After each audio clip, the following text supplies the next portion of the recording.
수행 시 명상 주제가 호흡에 머물러 있지 않고 숫자 세기와 몸의 감각과 호흡을 번갈아 주며 주의력 이동하는 데 상관없는지요? 근데 너무 명상의 대상이 분산되면 좋지 않습니다. 때로는 내가 뭐 매너리즘에 빠지거나 명상이 안 될 때 뭐 숫자를 할 수도 있고 몸의 감각에도 주의를 둘 수가 있죠. 때로는 그게 유용한 방법이지만 그게 너무 반복이 되면 깊이 있는 명상이 들기 힘듭니다. 그러니까 아주 좀 얕은 상태만서만 머물게 돼요. 마음이 아주 고요하게 멈추질 못합니다. 그러니까 너무 주의력을 여기저기로 옮겨 다니는 거는 좋지 않습니다. 특히나 자선하거나 이럴 때는 좋지 않습니다, 이게. 그러니까 만약에 명상 주제가 호흡이라면 어쨌든 호흡에 머무는 시간이 되게 길어야 됩니다. 그리고 잠시 이제 그냥 뭐 다른 번뇌가 일어났거나 뭐 또 이럴 때 뭐 장애가 좀 일어났을 때 그때 뭐 숫자를 세거나 몸의 감각에 주의를 두거나 이런 걸 활용할 수는 있겠죠. 그렇지만 그 메인 명상 주제는 있어야 됩니다. 메인 명상 주제가 있어야 되고 명상할 땐 그게 어쨌든 간 거기에 어떤 초점을 맞춰야 됩니다.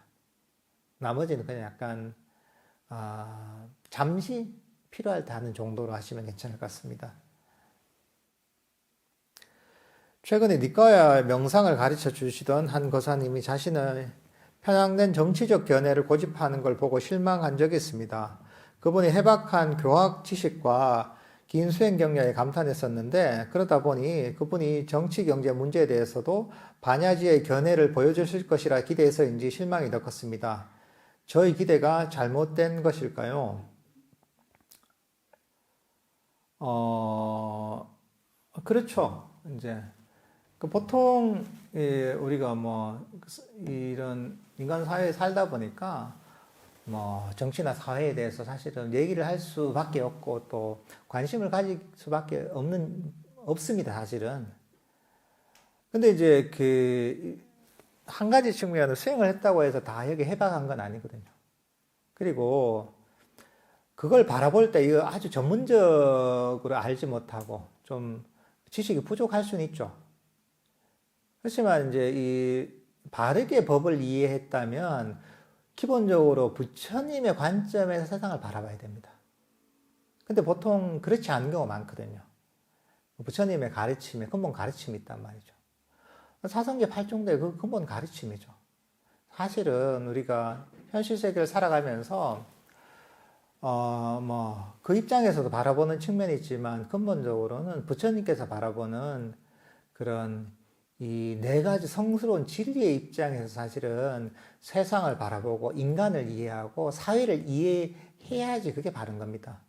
근데 그게 아니라 개인적인 뭐랄까 이제 정치적인 선호랄까 이런 데서 바라보면 그건 바른 법의 관점에서 바라보는 게 아니죠. 그러니까 그거는 법에 대한 이해가 사실은 제대로 없는 거죠, 이게. 근데 그런 경우에 굉장히 이제 그 편향된 관점을 가지기가 쉬운 거죠. 예를 들면 본인이 지지하는 뭐 정당이 있고 지지하는 정치인이 있을 수는 있죠. 그 수행을 제대로 했더라도 있을 수 있죠. 그렇지만 그건 이제 뭐랄까 현실적인 차원에서 뭐랄까 이제 그 선택을 했을 때 좀 더 나은 선택을 얘기하는 것이고 좀 더 근본적인 측면에서는 결국은 이것도 다 중생사라고 이렇게 바라봐야 되는 거죠. 이게 뭐 궁극적인 의미나 또 궁극적인 진리와 관련된 건 전혀 아닌 것이죠. 사실은 이것들은 중요하지 않은 건 아니지만 큰 어떤 그 아주 긴 어떤 수행의 어떤 관점에서 볼 때는 사실 별게 아닌 거죠, 이게. 별게 아닌 거고 우리는 좀 더 근본적인 데 관심을 가져야 되는 거죠.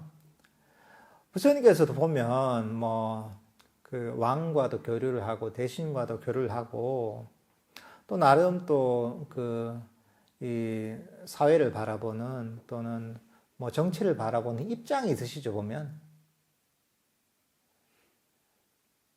이제 그렇지만 그게 부처님 가르침의 핵심은 아니거든요.